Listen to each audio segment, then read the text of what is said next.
泉州石狮是嘉龙石化纺织有限公司，他们有征用这个没有在使用的纺织厂当做他们的临时驻地。这个地方离台湾差不多180。比如说，他今天如果要从台中遂行登陆，台中其实是一个重要的战略要域，因为呢，它有机场、港口、可登陆的海滩、解放军陆军远程火箭炮的重镇。其实它的杀伤效果是比较有限，但是它的量非常大，成本非常低，它可以大量的消耗台湾昂贵的防空飞弹。新闻是表象，我们要带你看见真相。欢迎收看《关键台海》，我是温约瑟。那今天呢，要带大家一样，我们来看最近的军事新闻。那《纽约时报》这篇报道呢，最近在台湾呢引起了一些讨论，算是近期比较主要的军事新闻。那它报道呢，中国呢用来攻击台湾的飞弹。那这个是他的报道的题目，他在前半段主要是讲火箭军的部分。火箭军呢，其实他在近年呢有一些营区是有一些扩编的这个现象。那在最后面呢，我们可以看到这个是陆军的远程火箭炮，讲到这个火箭军61基地第611旅这样子。那它的营区近年是有扩建，那这个旅呢非常特别，我们先来回顾一下。大家如果有在关注解放军新闻的，应该还记得，就是在去年的时候，去年年底，这是611旅的营区这样子。习近平曾于去年的10月17日，那视察这个单位这样子。那这个单位在习近平的那次视察里面呢，它被曝光，就是它正式呢换装了东风26型飞弹。我们可以来看一下当时的定位照片。这张照片的拍摄位置是在这个是它的营区，然后它的车库是要往山上面走，在它的车库和这个车棚主要是在这一边。那张照片是从这一边往北边拍，这一栋房子呢就是这一栋。我们先来看一下《纽约时报》它是怎么说的，就是呢这个营区其实它在近年呢，第一个它扩建了它营区北面的车库。再来呢，它在它的营区的东北侧，它也扩建了一些设施。那这个地方在哪里呢？其实《纽约时报》呢，它说它扩建了这些发射的正位啊，还有相关的设施呢。这个地方是在这一边，是不是看不太出来？那因为这个照片，这个 Google 的照片还没更新，这样子，所以呢，我们来用我们的免费的商用卫星图来看一下，是不是非常明显？这个是今年9月22号的空拍照，这样大家可能会疑惑，就是这一个个这个凸起来的这个点呢是什么？这一个个呢是它的发射阵地的意思，在准备发射或者是做一些训练的时候，它的发射车就会停到这个里面。有一些分析有叙述说，就是《纽约时报》报道这个地方的理由是，这个地方的发射阵位异常的多、异常的大，而且增加的最快。但是如果我们撇除近年增加的这个因素呢？其实解放军很多火箭军单位，它的营区旁边都有类似像，就是很多这种发射阵位给它训练用。其实主要是训练，它真正发射未必会在这个地方这样子。那这个地方这么多发射阵位，让我想到另外一个火箭军的单位，在江西赣州，在赣州的信丰。那这个是61基地616旅，它在这边其实也有非常多的这种发射阵位。大家看到这个长方形的，这个就是那现场照片长这样。所以呢，其实我个人还是比较偏向，就是它这个是训练用的设施这样子。那它真正发射的时候，未必会在这个地方，就是真正作战未必会在这个地方，因为它本身就是机动发射车嘛。但是这个可以帮助我们理解什么呢？在近年这个611旅呢，它的整个旅的规模是扩大的，以至于它需要去扩建这些训练设施。那火箭军其实很多人讲了，比较没有被引述的是后面这个陆军远程火箭炮。远程火箭炮其实我们上一次也有讲到，再跟大家更详细介绍一下好了。这个地方是平潭，就是在历次的台海演习里面，我去地理定位这样子。首先呢，我们先来认识一下北约军事符号。大家有没有在国术馆是不是有时候会看到这个图片呢？但是其实呢，这不是国术馆的意思。这个在北约军事符号上面呢，这个是火炮的意思，就是中间一个点，这是火炮的意思。那火炮上面加上2条箭头。这个就是火箭炮的意思。那远程火箭炮，我们就在下面加一个英文的远距离，那它就是远程火箭炮。那这个就是北约军事符号。台海当面的远程火箭炮主要部署在3个地方。一个是在福州的长乐，一个是在平潭，那一个是在泉州的石狮。这3个地方呢，分别归属3个不同的单位，就是71集团军炮兵旅、72集团军火箭炮兵第1旅，那还有73集团军炮兵旅是在泉州的部分。那炮兵的炮呢，解放军都是用火步啦，所以我们也用火步这样子。那国军是用实步的。这个是主要的目前已知的台海当面的远火的部署。但是呢，如果真的要统整东部战区所有的远程火箭炮呢，陆军的远程火箭炮主要有这4个旅，71、72、73的炮兵旅没有问题。解放军集团军炮兵旅这个和大家讲一个小知识，这样就是解放军的这个火炮单位呢，都是3的倍数，就是比如说这个3个营或是6个营这样子，然后1个营3个连。国军呢都是4的倍数，比如说像国军呢，这个它的炮呢可能呢都是以4门炮为基准，然后4的倍数这样上去。那解放军都是3的倍数。OK， 那解放军集团军炮兵旅呢，6个营里面呢有2个营是远程火箭炮营，然后1个营至少有3个连。3的倍数嘛，1个营至少3个连，每个连呢有8辆发射车和8辆补给车，所以总共有至少16辆车这样子。这个是集团军炮兵旅啊，就是71、72、73东部战区的，这没有问题。比较特别的是呢，解放军在近年其实对于远程火箭炮的使用呢，这个我们上次也有讲到，就是其实是有所加强的。那新编了一些单位这样子，这个也是为什么就是《纽约时报》这篇报道要特别在最下面再多加一个远程火箭炮的原因。它新编的单位里面呢，最有名的一个就是72集团军火箭炮兵第1旅。所以我们可以注意到，72集团军的炮兵旅严格来说是有2个，一个是有装备榴弹炮和一般火箭炮的，就是一般的炮兵旅这样；另外一个就是只装备远程火箭炮的72集团军。那这个是什么时候成立的呢？这个单位是2022年年底成立的。12月的时候成立，它的代号是31622这样子。它是呢6个营，全部都是装备远程火箭炮这样子。它部署的位置就在离台湾最近的平潭这边有至少1个连，并且呢这个连呢，它虽然是新编的旅，但是这个连呢是继承了一个荣誉称号，叫做这个模范火箭炮兵连这样子。据说啦是823的时候，这个开第1炮的呢就是这个连所以呢它现在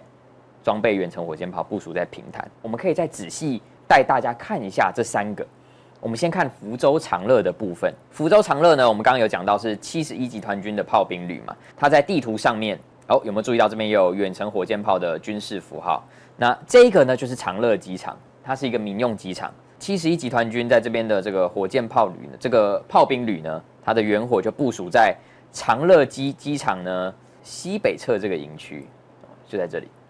这个是它远程火箭炮，它盖那个防水布，然后开出去的画面。那这个地方呢，就在这里，那就在这里，我们要转一下，这样转一下方，就在这里。我猜后面这边应该之后会盖车库啦，对，它不可能这样子，它露天停放，应该会盖车库这样子，还没盖。这个单位呢，它在营区附近呢有记录的呢，它有使用过2个地方当它的训练场，还有发射阵地，一个是在长乐机场的这个跑道头这边有一块空地，这边有一个新盖的公路，那他要使用过这个地方。这个是裴洛西来台湾的时候，那2022年的8月，他是装备 PHL-03，然后他就停在这边，做一个发射的动作。其实我有点困惑，为什么他要停在这边？因为这个是比较就是解放军 PHL-03，它是相对射程比较短的远程火箭炮，这样它其实在这边其实要够到台湾是有点勉强的。还有他也使用过这边滨海的这个公路，那有做演训。那这个是2024年6月12日的时候，他使用这边当训练。那这个是长乐的部分，平潭就非常多了。平潭我们等等介绍。我们先看一下泉州的。泉州的话，就是73集团军炮兵旅的远程火箭炮。这个单位其实非常特别。73集团军炮兵旅的驻地呢，在泉州的进来这边梅山镇这边。它的驻地，它的营区是在这边，它的发射阵地呢，就是以往公开报道里面的发射阵地，那主要是在这个区域，所以呢，它有前进部署的一个需求。虽然说距离没有很远，但是它依然有前进部署的需求，所以这边是一个废弃的纺织厂，泉州石狮市嘉龙石化纺织有限公司，他们有征用这个没有在使用的纺织厂当做他们的临时驻地。注意到这个罐子，然后呢，还有它这个炮兵呢从这边出去，这里这个地方就是在这个门口这边，对，他要使用这边当他的临时驻地。那我们也可以看一下，就是卫星空拍，我记得是有拍到的火箭炮的部分。然后这边盖红色的这个是榴弹炮，这红色的是防水布，这样全部都有盖防水布和伪装网。所以呢，它主要的部署地点就是在这个纺织厂，发射阵地会在这里，因为这边离台湾算是这个区域里面离台湾最近的地方，那会在这边。我们来看一下照片，大家注意到这个水池啊，哦，这水池已经被填平了 ，OK， 它以前是长这样子。就在这里。那这个地方离台湾有多远呢？我们量一下好了。这个地方离台湾最近的距离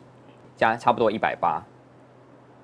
那这个其实以解放军远火来说呢，是刚好够得到的程度。就是如果是要打击滩岸的话，是刚好够得到这样子。比如说他今天如果要从台中遂行登陆，台中其实是一个重要的这个战略要域，因为呢，它有机场，它有港口，它有可登陆的海滩，所以呢，必要的时候，它其实是可以从这边支援这个登陆作战的。那但是也就是刚好够得到的程度啦，这样子。再来就是这个《纽约时报》呢所报道的平潭这个地方是部署最多的，它部署的位置就在这个沿海，这条路叫做沿海大通道这样子。它就营区就是在这个地方，这个营区其实在早年是海防营区，是一个海防团的营区。那随着解放军海军的成长呢，它其实海防需求是比较降低的，也可以给一些公安机关这样子。所以呢，它在这边呢就把它改成远火的营区了。这个黑色的、这个灰色的这个石子路呢是近年新铺的，以前不是长这个样子。他在裴洛西来台湾的时候呢，他车子就是从他车库在这边。那车库呢，从这边开出来，然后沿着这一条路，有被树荫挡住了这一条路，然后开到马路上面，然后越过这条马路呢，再从这里开到这个滩头旁边。这个裴洛西来台湾的时候，这个是当时的照片，他就是在这边做一个射击的动作，就是他当时射击的位置是在这边。那随着季节的变换呢和时间的推移呢，它渐渐变成现在这个样子。今年4月的时候呢，他有在这边有拍过照片，大家可以对一下这个参照线。那这个草的颜色不一样，是因为季节的关系。所以呢，平潭其实是一个我们可以说解放军陆军远程火箭炮的重镇。那这些远程火箭炮到底可以起到什么作用呢？其实它的杀伤效果是比较有限的，因为它比较小，但是它的量非常大。然后第二个成本非常低，所以呢，它在战时的时候呢，它可以大量的消耗掉台湾昂贵的防空飞弹。就是台湾其实防空飞弹都是以天弓和爱国者为主，撇除陆军的那个野战防空啦，就是空军的防空都是以这个为主。这样，那其实这些飞弹都不便宜。那相较于远火呢，就是拦截的话，有点像把50块的东西砸在1块钱上面这样子。所以这个也是台湾当前所面临的最主要的共军的威胁，就是它可以和火箭军配合，采取一个复合式的饱和攻击这样子。那这个也是我们建军备战需要思考的一个问题。那今天主要就是带大家认识一下解放军的远程火箭炮。那透过《纽约时报》这篇的访问这样子，新闻是表象，我们要带你看见真相。欢迎收看《关键台海》，我是温约瑟。那今天呢，我们要带大家来看一下一篇国军的新闻，国军战备影像露馅。那其实这个就是他说作战详定人是10几年解放军旧编制。关于国军的这个影像呢，这个来源都是公开的哦，它来自于军文社的报道。OK， 那这篇报道呢，它是在今年春节的陆军加强战备演训。那我们可以看到这边写新竹战斗队啊等等的，那这个是装甲5-4两旅，我们可以看到这边写迅雷，这个是5-4两旅。那这张照片呢，这一边可以看一下这张编制图。那这张编制图呢，它就是解放军模步团，其实它是一个我们知道有个编制是3-3制，就是呢一个团呢就是3个营。那我们可以看到这边有3个小格，那这边就是有3个营这样子，而且这边明显是写摩步团。那摩步团是什么时候的编制呢？摩步团其实已经是解放军在2013年军改前的编制了。那摩步团绝大部分都改编成现在的解放军轻型合成旅。这个是今年陆军加强战备的新闻报道。这意味着说，其实陆军有某一些，我不敢说全部啊，但是至少我们看到的至少5、4两旅的某单位，那它还在使用着解放军军改前的编制，那作为这个想定的标准。当然也有可能它只是把它挂在这边而已，但是就是没有更新。那我想这个是有必要更新一下的，因为其实解放军的编制呢，对于我们准备战备来而言是非常的重要啊。解放军其实是一支非常愿意这个大刀阔斧改编制的一支军队。当然，他贪腐呢也是贪腐非常严重，也是事实。但是他们的编制我们可以看到，近10年来它是改变了非常非常多。从当初的这个装甲团、摩步团改成重型合成旅，改成轻型合成旅，然后新编这个中型合成旅。这个其实我们以规模上来看就好了。这边的这个摩步团我们有讲了，就是3个营嘛。那解放军改编的它变成轻型合成旅。轻型合成旅的话，解放军一个合成旅就是9个营。那9个营里面呢，前4个营是负责作战的合成营，后面的5个营呢负责其他这个专业保障的兵种营，包括防空啊、侦察等等。所以呢，总之呢就是需要更新了啊，资料需要更新了。好，那这个是国军的部分。那我们可以看到《华尔街日报》，《华尔街日报》它在4号有报道，根据卫星影像开源资料，在东南沿海大规模建设基础设施。它主要有讲到几个啦，温州乐清湾一座大型新2栖舰艇基地。其实《华尔街日报》的这篇报道，它提到的这些地点呢，都已经存在了一段时间了。我们可以先一个个来看啊。我们先来看乐清湾好了。这个地方我们可以看到它有新建一些码头，我觉得我们必须要检查一下它是什么时候建的。《华尔街日报》是前不久报道的嘛，它在2016年的时候，它规模还非常小，然后我们可以看一下它历年的变化，然后它在17年的时候开始有一些建设的痕迹 ，19年就新盖了一个 ，OK， 一直到现在，这边还增加可以让直升机停的这个机位，其实它已经有一段时间了。那跟大家介绍一下，那这边驻扎是东部战区海军登陆舰大队，那它的这个代号92529，其实它已经存在一段时间了，所以我觉得其实也倒是还好。我们再看一下下一个，我其实有印象，就是他有讲到几个地点，就是上海的这个登陆舰支队的营区，然后还有刚刚我们看到的在浙江东部的，然后还有在漳州的。OK， 我们来看一下上海的。那上海的话就比较明显一点，其实这个地方先前国际媒体已经报道过非常多次了。这个地方它也是驻扎东部战区海军登陆舰支队，只是呢它驻扎的舰艇呢比较像是大型一点的舰艇，例如075还有这个071船坞登陆舰。那这个是按照因为075和071呢，解放军海军的这种大型舰艇下水数量一直在增加。那他们其实以前的母港是在哪里？大家知道吗？他们以前的母港呢，在这个吴淞还有这个鸠江地区，在这边。那其实这一边的规模是非常小的，它已经不足以应付就是解放军大量的2栖舰艇，并且现代化，而且吨位也更大，尤其有075这种大家伙，那它已经没办法容纳，所以呢，他们就在这边新盖了登陆舰支队的新营区。那这个地方呢，有没有出现过一些新闻报道呢？有，我们可以来看一下，有过一篇啦，我有记录过一篇，这边有报道东部战区某保障大队，这个是我看过的唯一的一篇啦。那它大概是从什么时候开始建设的呢？我这边现在是2025年嘛，我们可以往前到2021年的时候就已经开工建造，所以也非常久。好，那今天着重要讲的一个地点呢，其实就是它在漳州一个地方有新盖一个陆航的机场，那这个《华尔街日报》也有提到，但是呢，我看到这一篇我就想到最先报道这个地方的其实是台湾媒体啊，它是在2021年的时候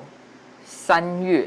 那个时候就有爆出解放军在漳州有新建这个陆航基地。这个陆航基地它是非常特别的，它驻有2个单位，哪2个单位呢？就是73集团军的陆航旅，还有东部战区陆军直属的一个无人机旅。那它是无人机第137旅，那这个只是它的番号而已。我们可以来看一下，这边有停非常多的直升机，这个基本上是5直10啊。我觉得比较有趣的是那个无人机旅。那无人机旅的话呢，它是在2023年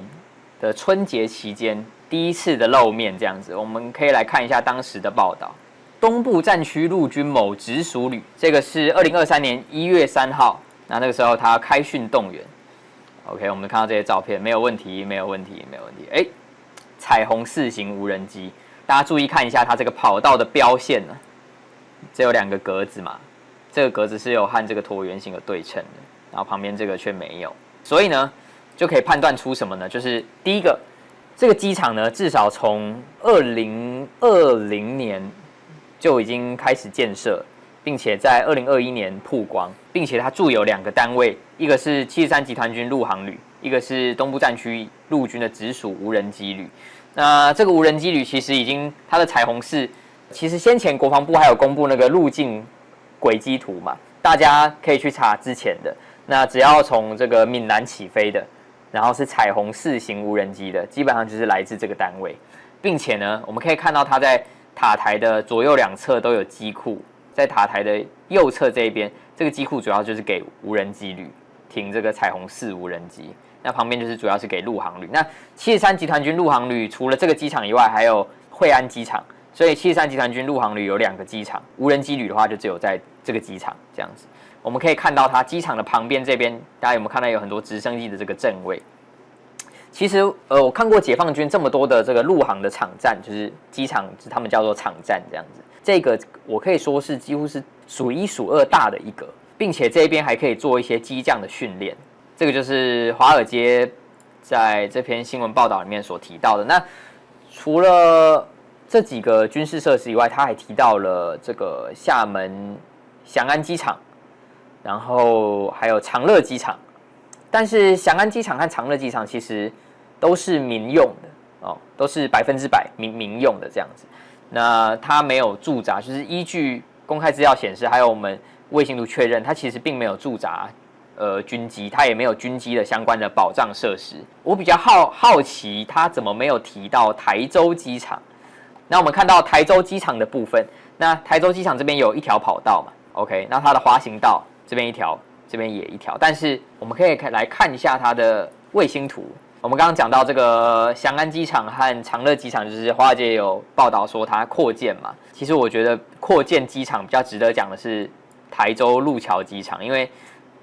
它是一个军民合用的一个机场。这个是2025年4月，今年4月的卫星影像，我们可以看一下之前的。先前呢，其实它是军民合用，但是它有点拥挤啊，因为它就是军民都是用同一侧这样子。后来它把军和民分开，那民用航站楼就盖在东侧这一边。但是这个有没有什么战术上面的价值？其实是有的，就是因为它是一个军民合用的机场，就是这个机场呢，它其实在后勤设施方面是能够保障军机起降的。虽然说是扩建民用航站楼，把军和民分开，但是它仍然是在同一个机场的范围里面，并且呢，民用航站楼这一边的腹地呢，在真正战时呢，提供战机转场啊，等等等，也是有一个利多的作用啊。所以，与其讲翔安机场还有长乐机场，其实我觉得扩建方面，这个台州路桥机场反而是更值得讲的。新闻是表象，我们要带你看见真相。欢迎收看《关键台海》，我是温约瑟。那今天呢，我们要带你来看呢，这个93阅兵。93阅兵是大家聊了非常久的一个话题啊。那我们可以看到这个画面。那这个画面呢，93阅兵这个方队里面呢，出现了 PHL-191远程火箭炮。那这个其实是很有意思哦。我们可以看一下它这个远程火箭炮的总共出来16辆车。16辆车，那我们可以看到有2种不同口径。前面这个没有问题，前面这个是370公里的火箭弹，总共一台车是可以带8颗这样子。那这个在先前裴洛西来台湾的时候也有使用过啦。那后面的这个比较有意思，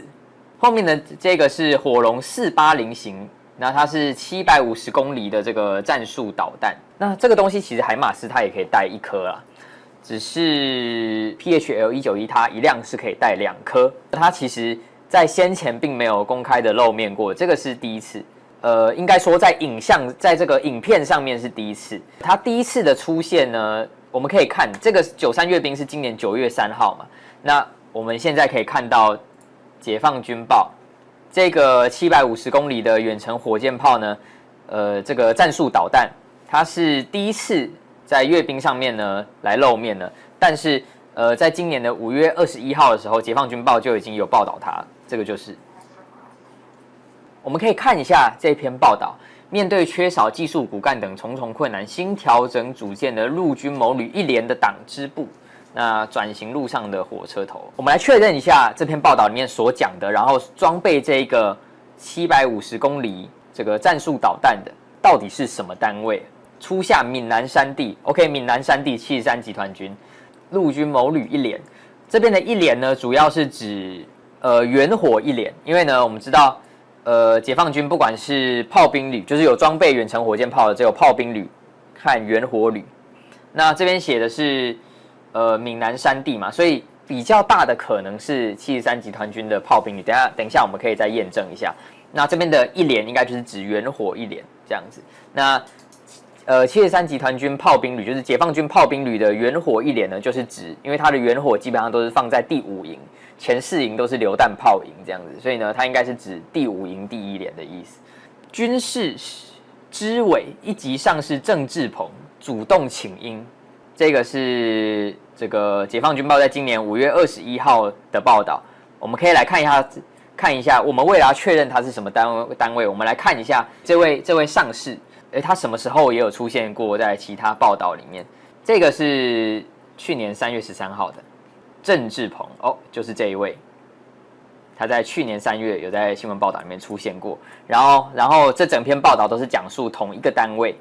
我们来看一下，它里面也有和他同单位的这位刘湘辉，那这边写他曾经这个因为山火的问题，他帮忙扑灭山火这样子，然后荣立3等功。那这边有致谢信73146部队，73146部队是什么部队呢？是73集团军炮兵旅的代号，就解放军每个单位都有番号和代号，那73146就是73集团军炮兵旅的代号。所以我们可以确认什么事情？就是阅兵式上呢，露面的这个首次露面的这个750公里的这个战术导弹，就是 PHL-191搭配750公里的这个战术导弹呢，它至少在今年的5月21日就已经装备了这个73集团军炮兵旅的其中一个连。那73集团军我们都知道它是台海当面的部队嘛。那我们可以来看一下，它基本上它的过往的演训场都在什么地方。其实，我们打开我们的解放军地图，解放军在台海当面的远程火箭炮，我们可以把它分为3块，一块是在长乐机场地区，一块是在平潭地区，一块是在泉州地区。大家可以先记住这一点。那我们一个个来帮大家介绍一下。这3个地方呢，它分布的单位也不太一样。在长乐机场地区的主要是71集团军炮兵旅。这么一个火箭炮的符号，然后下面写一个 LR 就是远距离的意思，那这个就是远程火箭炮的意思。好，那我们已经把它营区都有，就是它使用过的营区和训练场都有标定出来了。那它的营区主要是在这里 ，OK， 这个是它在2023年4月第一次的联合利剑的时候，那它使用了它这个营区旁边的这块空地来进行演训，这样子。OK， 在这边拍的，大家可以注这个蓝房子，这蓝房子就是这个。OK， 那71集团军炮兵旅是主要使用长乐机场地区。那注意了，它的装备主要是使用比较旧型的 PHL-03。那这个东西呢，其实相对于 PHL-191呢，其实还好。那长乐机场地区就是71集团军炮兵旅。那平潭地区呢，就是新成立的72集团军，它远程火箭炮兵第1旅，这个是在2023年底它新成立的单位，我们也一样选一个地点来看一下。它主要最常出现的地点就是在这个每次演训都一定会出现在平潭的这个海岸边这样子，这一块，还有这一条横的，就是这一块，还有这里，这边主要是72集团军的远程火箭炮旅。那我们刚刚讲到的73在什么地方？73主要是在泉州，而且它非常特别，就是呢，它在泉州，它主要是在海岸边，而且呢，它在泉州还使用过一个工厂，当过它火箭炮的驻地这样的。就在这边，大家有没有注意到这两个加油罐？这个是它的榴弹炮的分队，那它有使用过，就是同一个单位，但是不同营这样子。有没有看到这个警卫室？就在这里。OK， 它有使用过这个纺织厂，这个是泉州石狮市嘉龙石化纺织有限公司。OK， 那它有使用过这个纺织厂当做它的驻地，会从这一边机动到这个海岸边来做一个发射的动作。所以呢，我们就可以判断出一件事情，就是在阅兵亮相的这个750公里的，而且它有效射程500公里的这个战术飞弹呢，已经装备给了73集团军炮兵旅的第5营第1连，而且呢，很可能已经有部署在泉州。那这个其实远程火箭炮一直是认为最麻烦的，就是对国军造成最麻烦的一个装备之一啊。因为解放军的远程火箭炮其实它并不是大家想象中的像哈马斯那样子的土制火箭炮，它其实有一些都是有带制导的，并且它的生产成本也相对于火箭军的弹道飞弹低非常多啊，低非常多。我们都知道台湾是全世界防空飞弹密度第1或第2密集的国家，但是呢，我们的防空飞弹大部分都是用天宫2啊、天宫3啊，然后爱2、爱3啊。其实这些飞弹都非常的昂贵，那天宫可能成本比较低一些，但是相比于传统的这种远程火箭炮，还是非常的贵这样子。所以呢，其实必须要说，国军当前呢，在对付这种远程火箭炮，而且它量非常大的一个状况之下呢，其实我们还没有一个可以有效拦截它的装备或者是方案。那有些人会说呢，这个我听过一个说法，就是爱国者其实是拦截不了远程火箭炮的，其实是可以，只是非常的不符合成本。这个就好像你拿着这个30块的一个飞弹呢，去拦截一个1块钱的目标一样，差不多是这个程度。所以呢，它在战争的时候也可以大量的消耗掉，就是透过饱和攻击，然后消耗掉台湾的价值非常高的防空飞弹。那这个也是我们需要考量的一个问题，就是其实我昨天有去看国防展，那今年的国防展其实无人机装备非常的多，那反无人机的装备也非常的多。其实这个确实也是未来的一个趋势，但是我非常期待就是可以看到什么可以有效抵御远火的装备。有没有厂商就是有这样子的一个概念？因为这个对台湾来讲真的非常的重要。我觉得所有人可以先算一下，就是它的规模，和大家讲一下。东部战区当前的远程火箭炮呢，它总共有3个炮兵旅，那3个炮兵旅的第5营和第6营，有装备远程火箭炮。那所以呢，它的炮兵旅呢3个嘛，那有装备远程火箭炮就是有6个营，加上东部战区就是72集团军呢，还有一个独立的这个远程火箭炮兵旅，这个旅也是6个营。所以呢，总共台海当面装备远程火箭炮的至少就是12个营啊，12个营。那一个营至少3个连，那一个火箭炮连呢，就是8辆发射车。那一辆发射车如果全部是带370公里的这个火箭弹的话，一辆可以带8枚。那大家可以算算看，究竟有多少？其实差不多就等于台湾所有在发射架上面的防空飞弹的数量了。这个还没有列入火箭军的弹道飞弹，所以呢，这个也是台湾需要考量的一个国防上面的一个隐忧啊。因为台湾其实近年致力于发展不对称作战嘛，那这个就很像有点反不对称这样子。那如何研发一款合乎成本的方式，并且还要有效拦截远程火箭弹，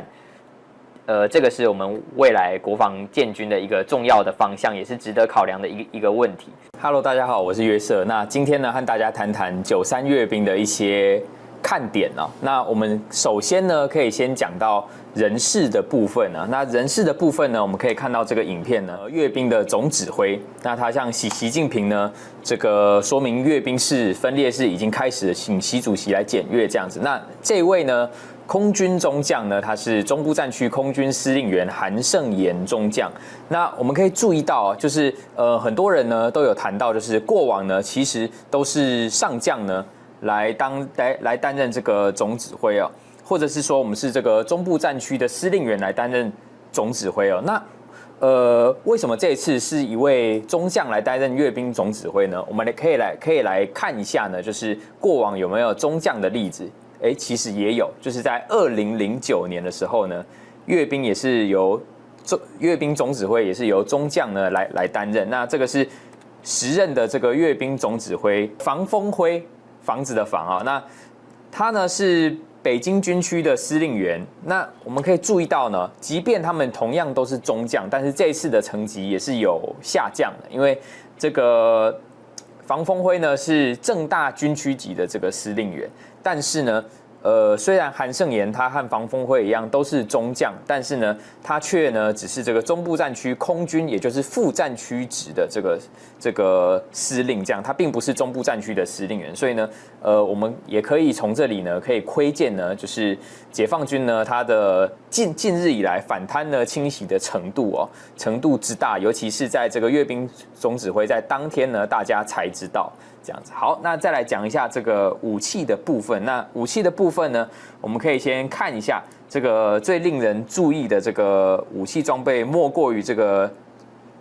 战略导弹方队。我们可以看一下这边的车号，这边写的 ZL 就是战略的汉语拼音。这个熟悉军武的朋友有没有觉得很熟悉？这个 JL1 呢，在过往呢是巨浪1的这个代号。那但是呢，在这一次呢，央视呢，它旁白的口述呢，这个是惊雷1型，就是其实呢，它就是先前在轰6机腹上面所挂载的。那这个呢有什么意义呢？也就是呢，解放军在过往呢，其实它的核武打击能力只有我们知道核武有3位一体嘛，那核武的有3位一体就是陆海空，那这个陆的部分，解放军是已经有了。那海的部分，解放军也有弹道核潜艇。那但是呢，唯独在空中，就是空机的部分呢，解放军还没有。那惊雷1的出现呢，就是弥补了解放军在这一块的空白，那也具有重要的意义。这样子，很多人呢，包括我，就是我们在看到这个彩排的时候呢，还以为呢，这个是什么新型的飞弹哦。那我们可以来看一下这一次阅兵，我们终于看到了它的代号，就是东风31 BJ 型。那其实呢，我们要怎么理解这个代号呢？这个东风31呢，在过往记不记得在海南岛曾有一次的试射，那射往这个太平洋。那在那一次试射的型号是东风31 AG。那 AG 呢，就是东风31 AG 在解放军的这个正式的称号是 A 就是甲，那 G 的话就是改良的改，就是东风31甲改型。那它是陆地上机动发射的。那所以呢，要怎么理解这个代号呢？这个 B 呢就是乙型，就是东风31乙型。那 J 呢，其实呢，这个我们可以看到呢，它是特别把它装在发射车上面的，但是呢，它是一个由发射井来发射的这个弹道飞弹，所以呢 ，J 其实它是发射井的井，这个井的汉语拼音这样子，所以呢，它是东风31乙井型这个陆地上，而且是由发射井来发射的这个洲际飞弹哦。那这个也是一个很大的一个看点，因为呢，其实在过往解放军呢，在发射井它所使用的早期所使用的是东风4型，但是东风4呢，它已经退役了这样子，但是呢，所以呢，在近年解放军其实在发射井上面都几乎呢都是东风5型，但是呢，东风5型是有一个重要的弱点，就是东风5型呢它是液体燃料。那液体燃料的话呢，它就有一些非常麻烦的地方，就是呢，它的燃料和弹体平时要分开存放，那唯独呢要发射的时候呢，它才在把这个两者合在一起，并且呢在发射前特定的时间都要非常精细的计算，要特定的时间呢，它才把它开始做一个液体燃料的装填，并且装填之后是没办法取消的，所以呢，东风5型的发射程序非常的繁杂，并且呢，成本也比较高。那东风31乙景型它是固体燃料，它的出现呢，这个为解放军这个警射，就是发射井为平台，这个警射的洲际飞弹呢，这个提供一个很好的改进，就是呢，准备时间变得更短，并且呢，射程呢理应也更远，并且精度也更高，这样子。好，军武我相信电视上这个各大专家已经讲了非常多了，那我们来看一下这个大家比较看不懂并且比较难以理解的部分，就是战旗方队。那战旗方队呢，我有看一下各大直播，那其实这个是专家们讲的最少的地方，因为可能比较就是它比较复杂一点。那战旗方队第一次出现是在中共建政70周年的阅兵式上面。那战旗方队呢，其实大家可能就是一个既定的印象，就是像前苏联啊，或者是像北韩，就是他们可能会扛很多红旗出来，也没有什么特别的意义啦，这样子。那这个，但是呢，其实我们要说，就是在研究解放军的时候呢，解放军每个单位都有几个重要的构成要素，我们可以把它理解成有5个重要的构成要素。第一个是它的符号，第二个是它的番号，再来代号，再来是它的车牌编码，再来就是它的荣誉称号。那这些的所谓战旗呢，上面就是刻画着它的荣誉称号这样子。那这些荣誉称号呢，有些非常怂哦，但是也没关系。这些荣誉称号的背后呢，都是一个真实存在的解放军单位。那在解放军官方的报道里面呢，它其实呢，往往不会提到部队的番号，甚至是代号。代号可能比较会在招标文件上面会提到，但是他会非常愿意提到他的荣誉称号。所以荣誉称号呢，也是一个我们判断解放军单位的很好的一个标的。那我这边为大家整理出来，这个是它的荣誉称号，就是它的战旗方队。我们可以来看一下这张图片啊。战旗方队就是这样，它的队形排列是这样。那整理成表呢，就是这个样子。那刚刚我们有说到，就是几乎呢所有的这个每一面战旗，它的背后都是一个真实存在的解放军单位。比如说，我们来看一下这个东部战区和台湾比较有关的，我们再回到刚刚的影片，朱德警卫团左权独立营，这是什么意思呢？朱德警卫团就是71集团军工化旅，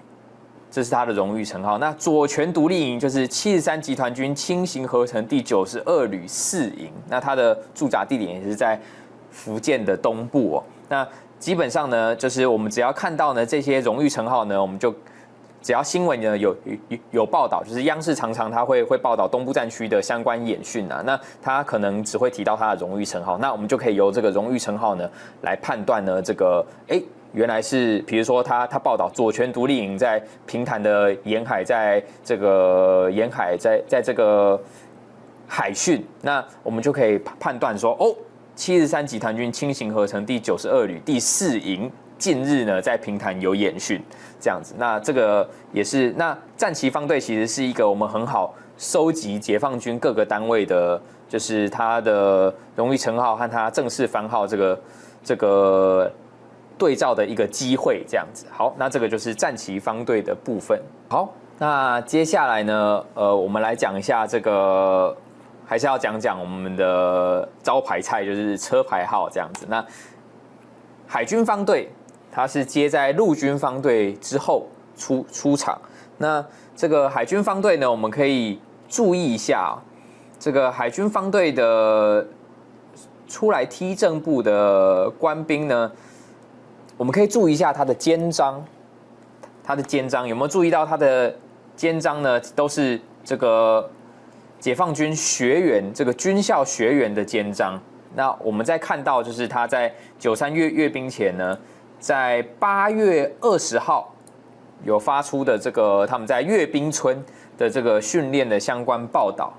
，XH36403这个车牌号。那这个车牌号呢，它其实就是这个海军勤务学院的车牌号。那解放军军校的车牌呢，基本上都会有几种形式哦。一种是 XL， 就是陆军的军校，大部分都是 XL 或者是 LX。X 呢，我们就可以把它理解成练习的习。那 L 呢，就是陆军的陆。那海军勤务学院呢，当然这个也是先前央视报道海军勤务学院的时候有拍摄过，就是它的车牌号就是 XH36。开头这样子，那我们判断解放军一个单位就可以由它的车牌号的前4码来判断。那这一次呢，在阅兵村也有出现海军勤务学院的车牌，加上呢，它这个人员的肩章呢是学员的肩章，所以呢，我们就可以来判断，就是海军这一次是调海军勤务学院的学员来提正部这样子。那这个也是我们判断的一个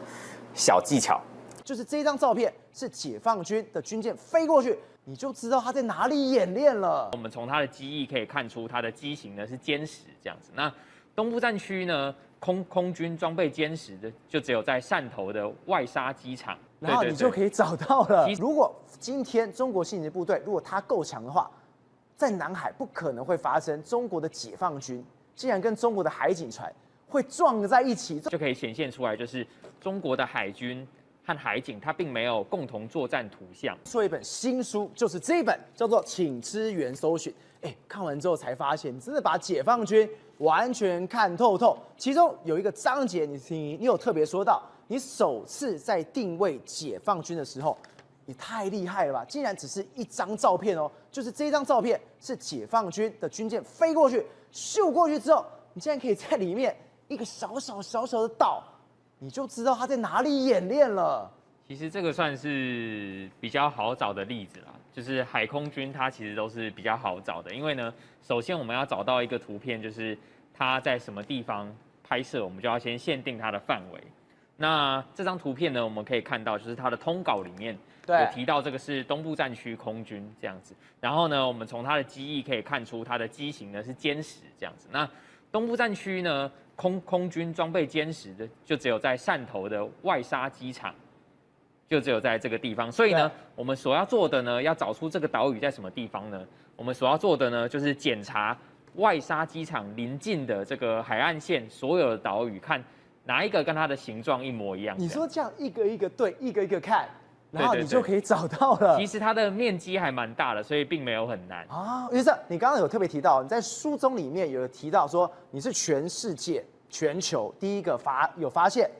中共解放军有个叫做信息支援部队。我们知道这部队现在中国已经很努力在发展这个。我们刚刚有特别提到，在南海上面，如果今天中国信息部队如果它够强的话，在南海不可能会发生中国的解放军竟然跟中国的海警船会撞在一起这种荒谬的事情。那信息支援部队它是去年4月19号成立的嘛？那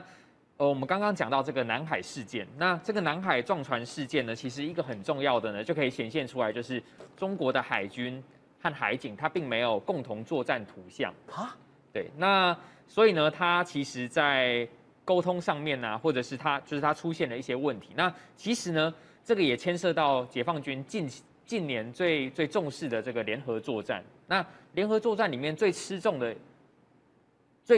的呢，就是通信工作。对，那信息支援部队呢，其实大部分人我看到就是都在讲信息支援部队啊，都是讲说，它是主导这个资讯战啊、网络战啊。但是其实它下辖有非常多的单位，但是呢，它主管最大的一个业务就是通信工作。那所以呢，信息支援部队我们可以说它是解放军近年发展联合作战能力，就是精进联合作战呢最重要的一块拼图。这样子，那但是呢，它的资料非常少，对，而且大部分都是以图像为主，就是文字的资料非常少。我们传统上大部分都是以这个文字来获取嘛，那但是呢，它的图像反而比文字多，这样，那文字报道非常少。那所以呢，我算是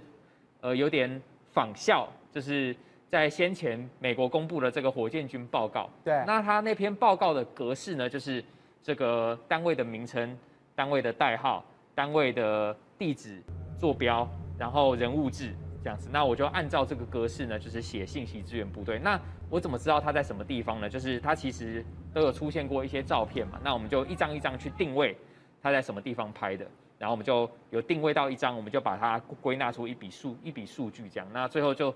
成为这本书的第3部分。对，就是讲信息支援部队。所以这样子一路看起来，它等于是说，中国在这次南海上面发现这件事情，尽管你刚刚说你发现到，就表示说他们成立了，而且成立之后，他们也训练了非常非常久，结果还是撞，就比方说他们在这个军力上面，甚至在这部队上面，没有非常的精实吗？解放军在装备上面其实已经有长足的进步了，但是在联合作战，就是信息通信，包括还有这个共同作战图像啊，这个作战的资讯的共享，对，其实它还没有这么快。就是你在刚刚我们讲信息支援部队里面，其中有一个支线，也太特殊了吧？这个叫什么？这叫话务连女兵，就简单讲话务兵，就是讲台湾讲什么接线生。这个接线生，第一个都长得非常美，第二什么？他们竟然还要练瑜伽，然后你说这个工作非常非常的重要。那其实这个是信息支援部队的一个部分啊，就是他负责通联工作嘛。对。那信息支援部队呢，它其实在每个战区，就是解放军有5大战区嘛，那它每个战区都下辖一个通信团和一个通信旅。那通信团就是负责每个战区的总部的通联工作，所以呢，在每个战区的这个通信团，它下面呢，它总共有3个营。对。那第一个营就是负责话务，这个像是我们图片上面所看到这个东西，就叫做话务工作。那它在每个战区都有设这个电话站。那它所要做的呢，就是你可以把它理解成军线的，就是军线电话的这个客服人员。军线的客服人员，对，就你有什么需要，我来服务你。对，那他们所要做的呢，基本上，除了这个背诵这个电码以外呢，还有密码学以外呢，他们要熟记这个他们所在的战区下辖的每一个单位的电话，这样子。那就是他一看到这个号码一打来，他就要知道，这是什么单位打来的，或者是甚至是这可能是哪一位领导打来。那对。我所听闻的啦，就是呢，其实有一些领导也会指定自己喜欢的话务员来接他的电话。还有这种事情？那话务员基本上都是以女兵为主，这样子。所以他为什么要去练瑜伽？因为一个话务生竟然练瑜伽，甚至你看到这个画面哦，他要咬筷子练习微笑。我心里想，不就是个接线生？他连声音包括咬字都要训练成这个样子。早期央视其实比较会拍这种样板工程啊，但是现在我相信应该是没有这么训练啊，就是在近期的新闻报道里面，我是没有看到这样子，但是基本上话务员还是以女兵为主。约瑟，我们刚刚有提到哦，现在中国对台湾的威胁其实越来越多，尤其是什么520的那一天，520那天我说应该没有什么军演，后来一查有它是一个2栖登陆的一个军演，那个军演呢，你后来跟我们讲。你10分钟这么短的时间，人家在哪里部署什么舰艇，全部都画出来了。因为它是在海边啦，所以呢它非常好找，而且就是说它的2栖训练场其实就是6到7个。对，那每一个训练场呢，我都已经看过30几次了，至少30几次，所以基本上就是它有一些地理特征，就是一看到就知道是在那边这样子。那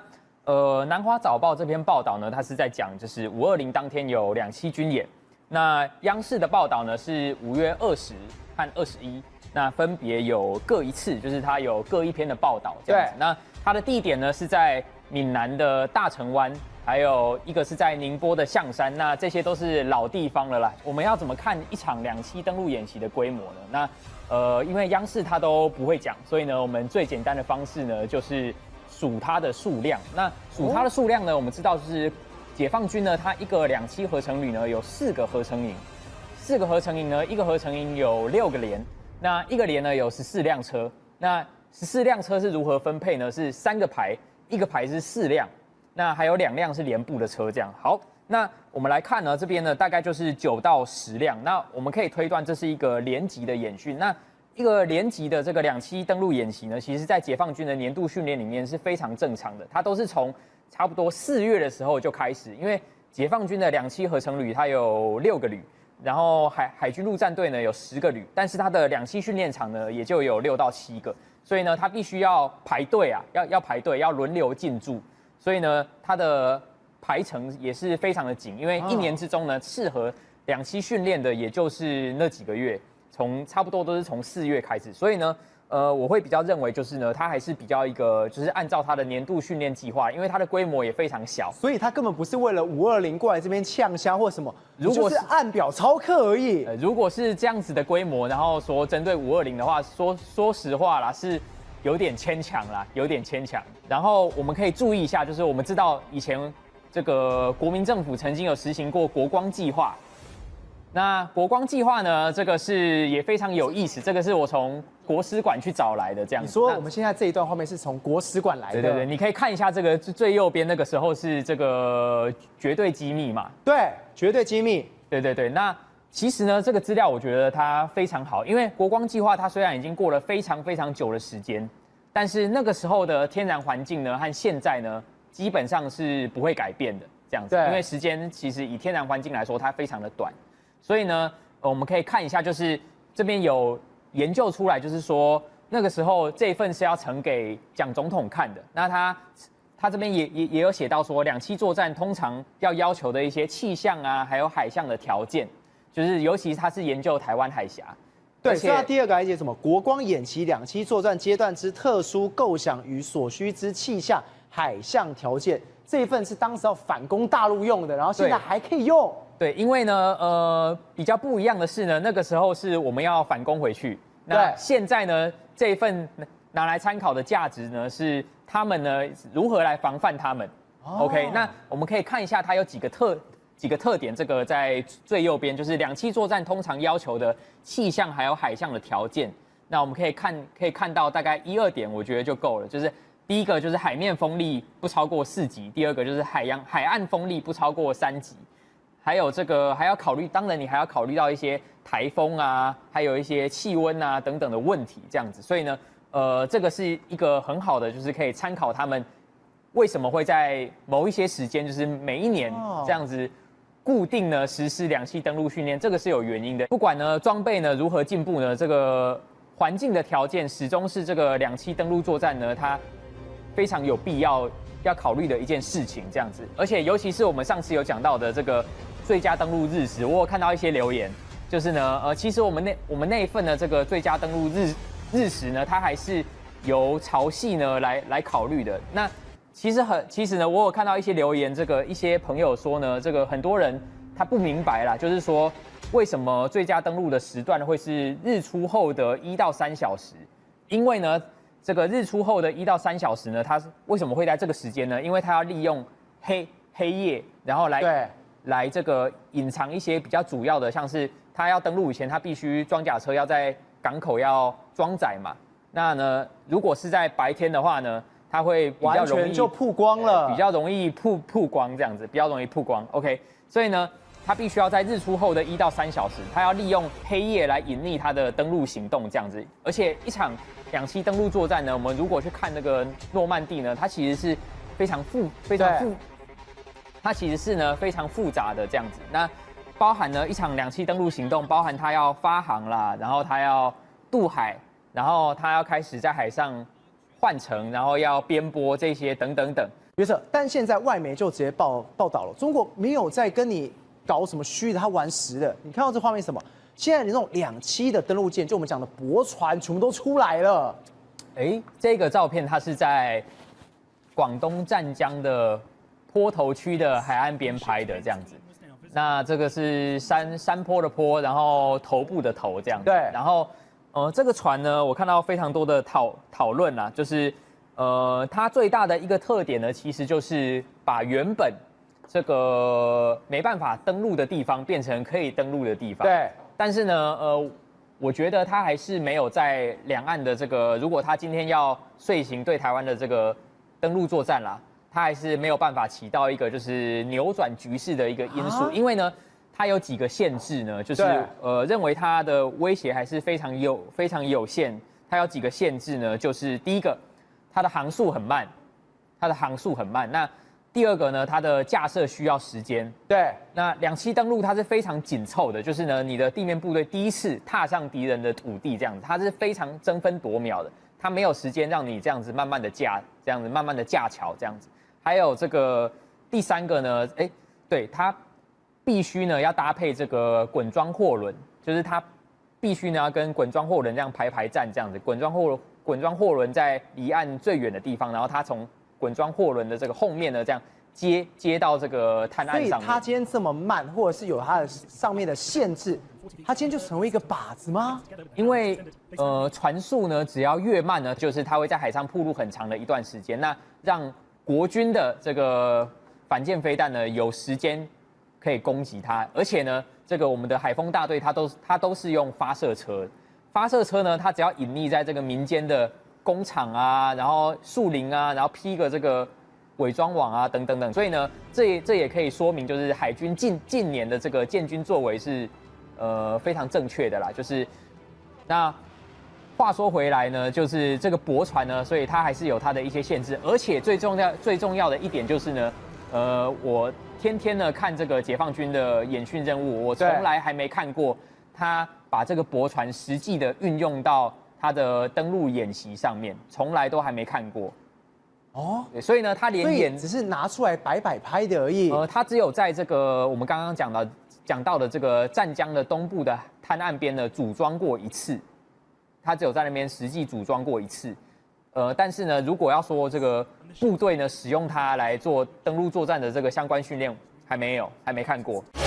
宏观取材，厘清真相，犀利精准，深入剖析，时刻掌握关键新闻时事，不漏接。老时段，新气象，我是钟浩和，关键时刻2.0，全新出击。